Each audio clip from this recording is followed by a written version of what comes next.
প্রিয় স্নেহের ছাত্রছাত্রীরা, আজকে আমি যে বিষয় নিয়ে আলোচনা করব সেটি হচ্ছে তোমাদের এডুকেশনের মাইনর পেপার নিয়ে। যাদের ফোর্থ সেমিস্টারে এডুকেশন মাইনর রয়েছে এবং সেকেন্ড সেমিস্টারে মাইনর পেপার হিসাবে এডুকেশন চুজ করা রয়েছে, তাদের জন্য আজকের এই ভিডিওটি অত্যন্ত গুরুত্বপূর্ণ। তবে এই ভিডিওটির আগে আমি তোমাদের বলবো, অবশ্যই তোমরা প্রিভিয়াস দুটো ভিডিও দেখে নেবে। সেই ভিডিওতে কিন্তু আমি তোমাদের আলোচনা করে দিয়েছিলাম ফার্স্ট চ্যাপ্টার এবং সেকেন্ড চ্যাপ্টার। এই ভিডিওতে আমি আলোচনা করব থার্ড চ্যাপ্টারের গুরুত্বপূর্ণ 10 এবং 5 নম্বরের প্রশ্নগুলো নিয়ে। তো গুরুত্বপূর্ণ 5 এবং 10 নম্বরের প্রশ্নগুলো দেখতে ভিডিওটি একটু স্কিপ না করে দেখবে।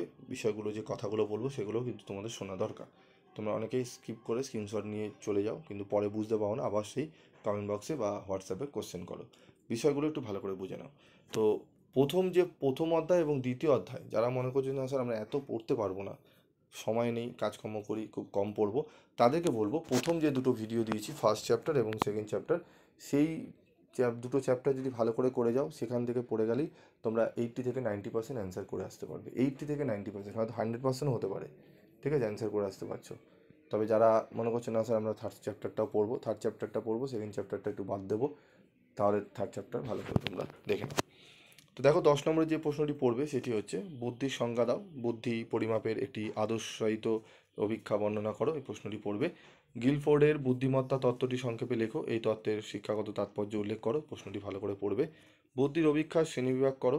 এই প্রশ্নটিও ভালো করে পড়বে। স্পিয়ারম্যানের বুদ্ধির দ্বি-উপাদান তত্ত্ব লেখো।